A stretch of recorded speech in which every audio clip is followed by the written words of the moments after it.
Hello, and welcome to Roots and Branches, the Pinewood Alumni Podcast. Join us as we dig into the captivating stories and remarkable journeys of the alums who have walked the halls of Pinewood School. Through this podcast, we'll reconnect with our past, celebrating the diverse experiences, achievements, and memories that have shaped not only our individual lives, but also the legacy of Pinewood. Our alumni have spread their roots far and wide, reaching out into various fields, industries, and passions. So whether you're a current student, a fellow alumnus, or simply curious about the power of education, come explore with us as we uncover the inspiring stories that make up the lush canopy of Pinewood's legacy. Welcome to another episode of Roots and Branches. Today, we have the honor of speaking with Christina Bullock, a trailblazing alum of Pinewood's class of 2004, and the visionary founder behind Joyasol, a stylish women's shoe brand with a powerful mission at its core. Christina's journey is not just about entrepreneurship. It's a testament to the transformative power of aligning passion with purpose. With a steadfast commitment to ethics, sustainability, and philanthropy, she set out to challenge the status quo of the fashion industry and create a brand that not only offers stylish footwear, but also gives back to the community and the planet. In this episode, Christina shares the genesis of Joyasol, born from her belief that the fashion industry can and should do more to make a positive impact. We dive into her journey of turning this vision into reality, navigating the intricacies of ethical sourcing, sustainable production, and meaningful partnerships. So whether you're a fashion enthusiast, an aspiring entrepreneur, or someone who believes in the power of business as a force for good, join us as we explore the intersection of style and social responsibility with Christina Bullock, founder of Joyasol. Get ready to be inspired and empowered to make a difference in the world, one stylish step at a time. Let's dive in. Hello, Christina. Welcome to our podcast. Hi, Ian. Thank you so much. Wow, it's an honor to be here, and thank you for that introduction. Wonderful. We're so excited to have this conversation with you. It's been a little bit since you've graduated from Pinewood. Can you share a bit about your journey after graduation to what led you up to the world of shoemaking and the founding of Joyous Shoes? Yes, it has been quite a bit of time, and some of you may remember me as my last name was Eichler at the time, so I've since gotten married. But let me start from after graduating from Pinewood, I went to UC Davis, where I received a double bachelor's in design and art history. I graduated in 2008, so it was a little bit of a tough time to get started. But anyway, I worked in design and project management for some of the big tech companies here in the Bay Area, more on the project management side. And then at that time, I realized I wanted to do something a little bit more creative, more on the business side. So then I pivoted and got my master's in marketing.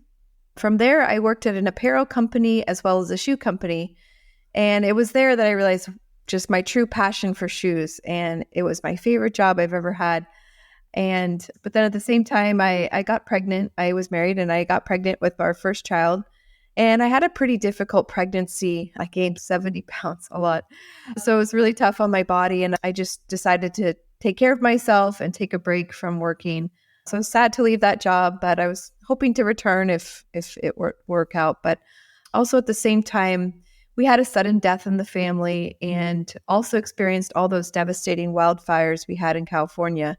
So at this time, I really took a pause kind of in my life and with my newborn child and really thinking about what my purpose is and what do I want to do in this world. So then I thought back to climate change and sustainability and thinking about the impact I wanted to have in my children's future. So I worked in policy. I studied sustainability and then I worked in policy for a bit. But I felt like something was missing in that creative design side and that I wanted to pursue something a little different. So I did a lot of soul searching and I came back to that favorite job I had working for that shoe company. And so wanting to combine that with also my love for design, sustainability, and giving back. So then it just all clicked and I decided to go for it. I started networking, whether it be from old Pinewood alum or just within my community, attending events, conferences, joining groups online, and really just talking with other brands and founders and Silicon Valley entrepreneurs. So that's the start of it. Yeah, it was a long answer, but it didn't happen overnight. Have you always loved shoes, or did you I just love have, shoes? yeah. I ever since I was little, I think shoes have this amazing power to it connects us with the earth, and it has this amazing power to really transform our mood and the whole outfit, the look. And it can make us feel certain ways where you think, oh, I've got these shoes on, I'm going to feel more confident, and you're getting ready for an interview or maybe a date or you're out with your friends. And so I just love that ability that shoes have to really transform the way we feel. And I think that really started when I was a young child. I have pictures of myself trying on my mom's old high heels. And so I think I've always had an eye and a love for fashion and shoes. So, when you were a student at Pinewood, did you ever think that one day I will be a founder of a shoe company? Or did you know in high school that this is what you wanted to do, or you stumbled more on it as you held different jobs and Yeah, experienced the work world?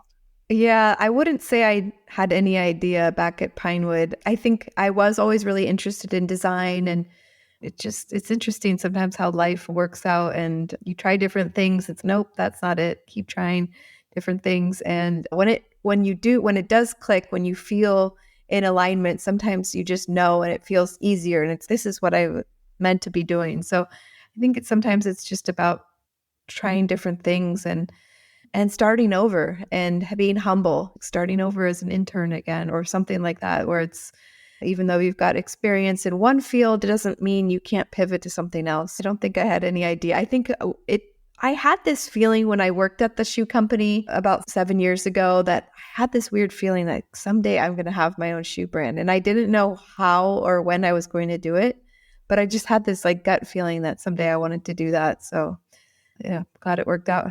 Yeah, that's wonderful to hear because a lot of our students, while they're in high school, not everybody knows what it is that they want to do. And often they're feeling the pressure of, I should know what I want to go study when I go to college. And so it's great to hear that you, as an alum with this successful shoe brand, that in high school, you were just a high school student, not even really having that vision of owning a shoe brand. Thank you for sharing that. Were there subjects that you gravitated towards at Pinewood or? In Pinewood, I would say I was definitely more on the arts creative side. That's more my strength. So art history, the art classes, and musical theater I was also involved in as well. So I think that was always more of my interest area, but versus the math and sciences. And I would say that's still true to who I am now today. But I think being open-minded to things and just going from a beginner's mindset and curious. And I think I'm a lifelong learner, and I don't think like learning ends at Pinewood or ends in college. Like for me, I just love learning. And so I got my master's and then a certificate. And so I think for me, there's just like, that's just who I am. And that's what I love to do is just learn. And I think being open to learning and experiences, I think you just never know where your life or your career could unfold if you come with a more open mindset. That's great. Are there any specific memories or lessons from Pinewood that still resonates with you? I know you recently had a reunion. Did see any of those people bring back memories? Yes, so great being back on campus. I think it was just a few years ago for the 20-year and brought back so many memories. And I think one thing that just came to mind right now was it was probably for Spirit Week or something where we had to decorate in a theme. And I think ours was like under the sea. And I think I realized at that moment I was put in charge of decorating for our area for our grade. And I really got into it. I think I pulled my team together, and I think I realized how much I love like in-person events and like decorating and pulling a team together and getting creative. And that was a memory that really stood out. And being back at Pinewood too just made me realize some of my closest friends still to this day are from Pinewood. And I think that like smaller campus really unites people and we have this really incredible connection and experience that we all went through of going to Pinewood. And it really did feel like coming home or like being with my family again. And that was so special to see all these people, many of whom I've kept in contact with, but some not. But it felt like, oh yeah, some time has passed, but it wasn't like we could pick up where we sort of left off. And it's something that's so special about Pinewood. Yeah, there's still that familiarity. Mm-hmm. Good. That's nice to hear. So let's talk a little bit about your shoe company. Joyous Shoes has a unique focus on sustainability and ethical practices. Can you elaborate how these values became central to your business and why they're important to you? Yeah, for sure. These are definitely very important to me and at the core of my business. I think I'd always cared about the environment and issues relating to working wages and ethics. In college, I worked a little bit on that on the design at UC Davis. I think sustainability was starting to become more of a buzzword and more of a topic of interest. But it really wasn't back until those wildfires we had in 2017 and 2018 in California. I think I touched on that a little bit earlier, but about the negative impacts that the climate change was having here in our own backyard. So it really made me think about the world we live in and what future my kids would have. I didn't exactly know at that time that I was going to start the shoe company, but I decided to take action and study climate change. First, I actually studied with former Vice President Al Gore in his Climate Reality Project. And then I decided to get a certificate in sustainability through UCLA. So it was these two training programs that really helped deepen my understanding for these issues and a perspective that helps shape the core values of my company. And I think I have come to realize that sustainability is very nuanced, and there really isn't, not like a black and white type thing where one size fits all to the problems we face. I think to me, sustainability is about meeting the current needs of the present while not compromising on future generations' needs. I think it's about developing systems that are more efficient, better policies, and also wasting less. So creating better, fewer items that are made to last. So that was a long answer, but I think through my studies and then just taking a pause and step back and realizing what is sustainability to me and how can I translate that into my business. And some people have said the most sustainable thing is to create nothing new. And I agree, they're correct, actually. But we also live in a world where I think we need better options, better choices.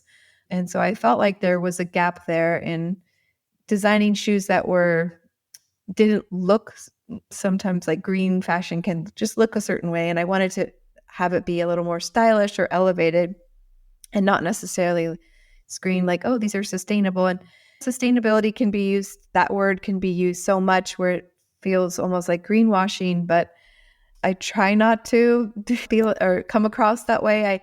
And it's a fine balance because people say they want these things, but at the end of the day, sometimes what they buy is maybe not, and they like what they like and the price and everything. But I do think of better, fewer, and then also developing sustainable systems.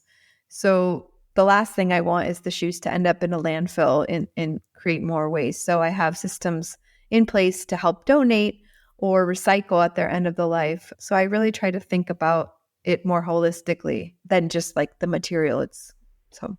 Yeah, definitely. I saw that on your website and I thought that was really an interesting take on it, that it's not just the creation of the shoe and the beginning of it, but just what happens to them at the end, and that you actually have links in there where people can box up those shoes and send them off to a place where they can be disposed of and reused in different ways. And that's, Yes. I thought, was a really cool business model. Thank you. And I'm not saying that it's 100% perfect, but this is where I'm at. And there's always room for improvement. I think sustainability is really a journey, whether it's personally or your business. It's not, okay, now we're done. I think it's a ongoing thing that you can always work to be a little better, do a little bit more every year. Yeah, absolutely. So what are some of the challenges you faced early on when you were building Joyasol shoes, and what did you do to overcome them? Oh, so many. I think it's one thing to have an idea for a business, but another thing to actually do it and get it started. And that in itself took almost 2 years, about a year and a half or almost 2 years. And just getting it off the ground from initial idea to all the operational things that have to happen before you actually have a product to sell. And I think because I was so passionate about what I was doing, the operational things felt very much like work. And sometimes I just really dreaded doing some of these more legal or operation, figuring all these systems out that needed to, and all these decisions that needed to come together. But I think seeing it all come together, especially with the website. And then once I actually had a product to sell and started gaining more of a following on social media and things like that, I think then it's okay, all that operational stuff, all the stuff I didn't really enjoy. And I think it, is all worth it. That initial setup period, you have to do it. It's work is work. And I think that was some of the biggest challenge. Yeah, the operational things and balancing that with all the fun stuff that I love to do. And yeah, that's like any job. There's always things that you enjoy more and then some things that are more challenging. And yeah, just balancing out and helping you get through the things you don't love to do as much. Yeah, 18 months is a long time to have this seed of an idea to actually get it to the point where you can see or touch or feel something. And I think sometimes we live in a society where we're so much more into the instant gratification that, Yeah. 18 months, it's like forever. Exactly. I know. And I wanted to add something too about this, but one of the things I didn't think was going to be as challenging was just the naming process, like coming up with a URL or a name that wasn't already trademarked or wasn't already taken, and then developing a brand around that. Initially, I was thinking about naming after my kids, since that's where my inspiration sort of stemmed from, creating a better future for them. But I was actually introduced to a naming expert, and he was a retired naming expert. I didn't actually know that was a job, but he would help companies name products or companies.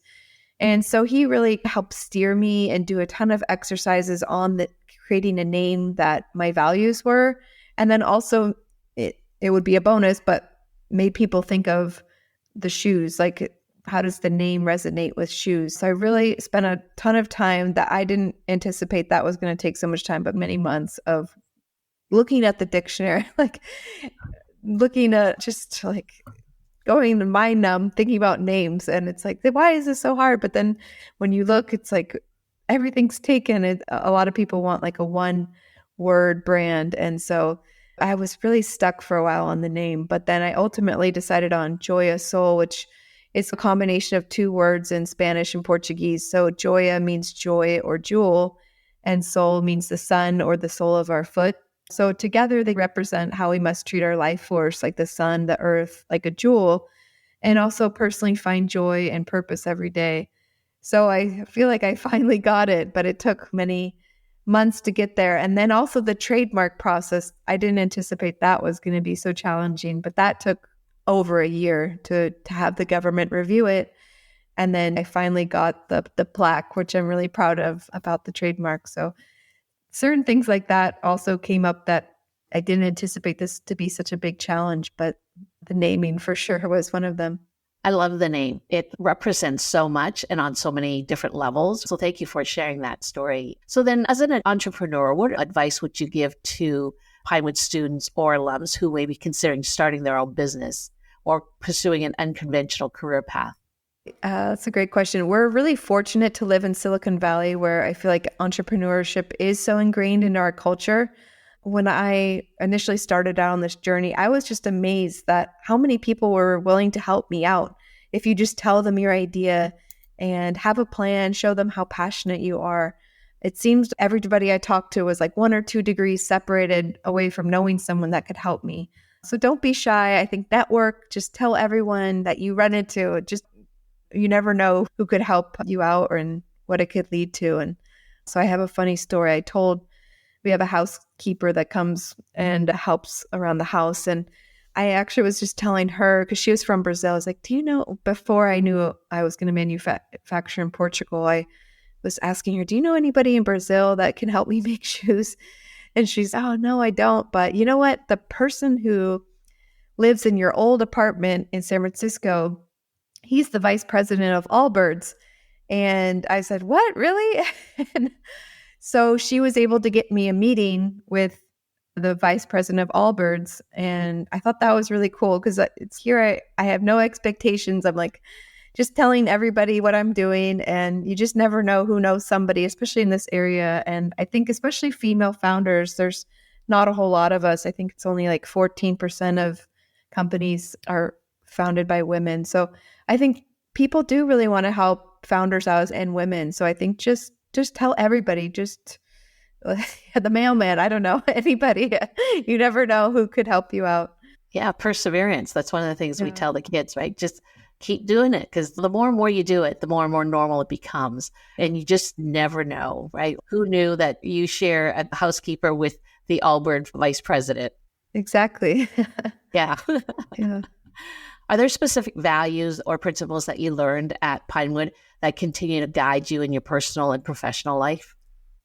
Yeah, sure. Definitely. I think number one was integrity. I think it's really key to when nobody's looking to make sure you're doing the right thing. And number two would be kindness. And I think you've got to be kind with yourself first and then others around you. So you really have to take care of your personal mental health and well being.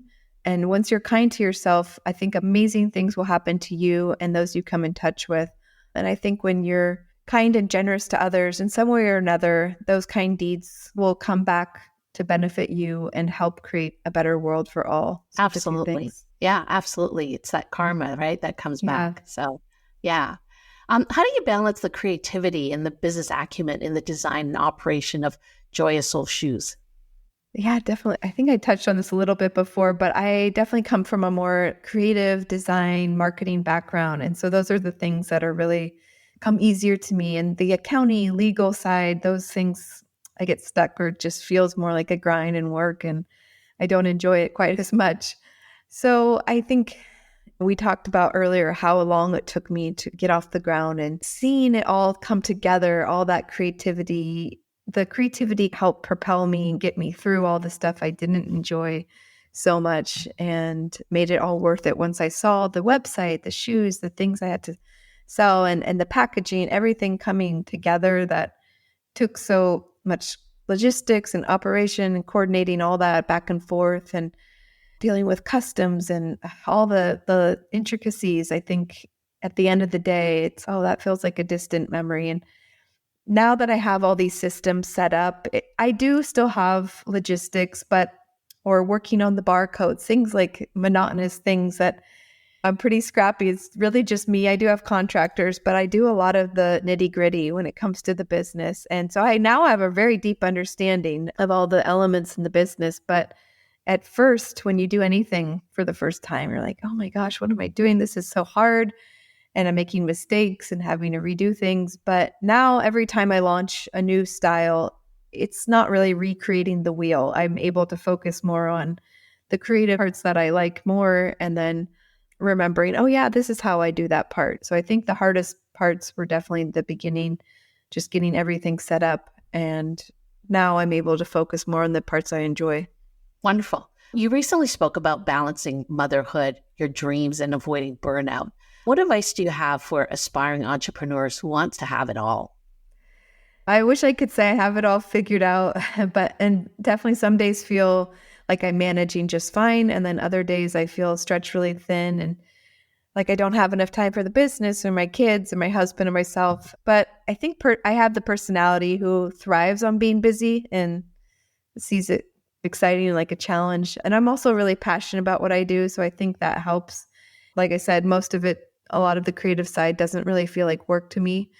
So I think if you want to be an entrepreneur and have a family, I think you have to love it, whatever it is you're pursuing. You just really have to always have to be thinking about it. And I think if you didn't love what you're doing or are not passionate for that, then that would be pretty challenging. I like to say life is short, but it's also long. I think it's important to pursue your dreams so you don't have regrets later on, but also take it in stride. So if you have kids, they're only young once. So enjoy your time with them and the email inbox can wait till they go to bed at night. I guess it sounds a little cliche. Life is a marathon, not a sprint.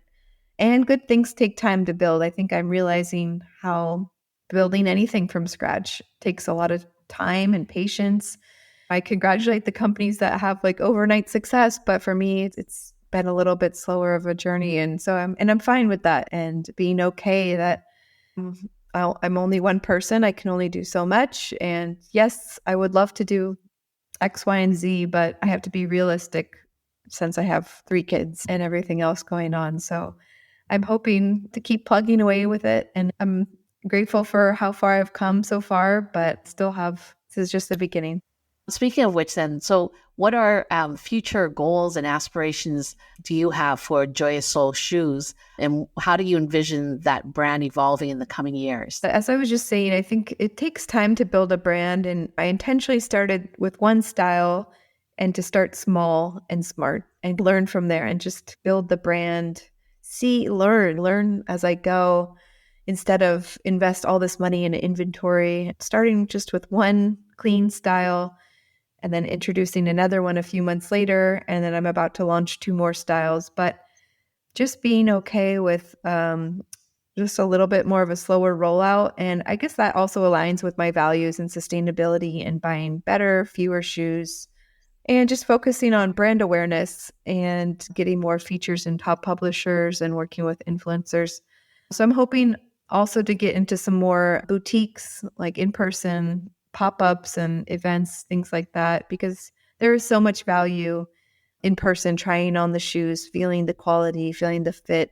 That's hard to replicate that online. So I think these are my goals for the next coming years, but open. I think you have to be flexible as an entrepreneur and pivoting if something doesn't feel right or if it's not working. Yeah, definitely. So right now, people can get your shoes online on your website. Yeah, joyasolshoes.com. Yeah. And where else can they find them? Right now, that's it. And occasionally I do have pop-up events, especially in the Bay Area. So if you're local, follow me on Instagram at Joyasol, Joyasol. And sometimes I have pop-up events, and I would love to see you. Wonderful. So the last thing then, what message would you like to share with the current Pinewood school community who are listening to this podcast? Thank you again so much for listening and for having me on this podcast. It's truly an honor. One of the last things I'd like to say is do what brings you joy and purpose. And it doesn't have to be something big like starting a company. It can be helping out in the community or pursuing a hobby, whatever it is. I think just finding what brings you happiness and purpose in life is really key. And don't stop until you get there. I think Steve Jobs said something about that. Just keep trying different things. I think sometimes when you graduate from, I have to have like my career figured out and I studied X in college and then now I need to do that. But I think be open-minded. And I think I heard somewhere what people have like on average 5 careers or something like that, where don't just, if it doesn't feel right, try something else. I think just talk to people, get coffee, network. People want to help people out, especially starting out in their career, and don't stop until you find what you're looking for. And whether that's in your career or personally, I think just keep searching if you're not sure what really brings you happiness and joy and purpose, and just keep finding different ways to try different things until you find it. Yeah, you started Joy's Shoes how long after your college graduation? So I graduated in 2008, and then the idea initially started in 2021. Yeah, it's been quite some time. And I think the 30s can be a great time. 30s and 40s, you've got a little bit more experience. Maybe you have a little more direction. Maybe you're a little more settled in life. It can be a great time. I think there are a lot of really young entrepreneurs, and I really admire that. I admire any entrepreneur actually at this point, who's anybody that started anything now, seeing how hard it has been. But don't limit yourself like, I have to have started a company, or if you're thinking of starting one in your 20s or 30s, if that time has passed, it's never too late. It's never too late to pursue your dreams. And I think that's sometimes what people think, I'm too old to do this. No, you're not. You're really not. So don't wait till it's too late, but then also be okay with where you're at, accept with where you're at in life, and it's fine to start over. Yeah, I think that's wonderful advice. Thank you so much for your time, Christina. Yeah, and good luck with your shoe brand. We look forward to catching up in a couple of years and see how many more styles you have out there. Yes. Thank you so much. Thanks, Anne. And that is another inspiring episode of Roots and Branches that comes to a close. We hope you enjoyed this journey through the diverse paths our alums have taken, from their roots at Pinewood to the branches that have reached far and wide. These stories remind us that our time at Pinewood School was just the beginning of a lifelong adventure, and the connections we forge here continue to shape our lives in unexpected ways. Thank you for tuning in and for being a part of the celebration of our shared heritage. Remember to subscribe, share, and stay connected as we continue to explore the ever-growing branches of the Pinewood alumni community. Until next time, this is Roots and Branches, where Pinewood's legacy continues to blossom.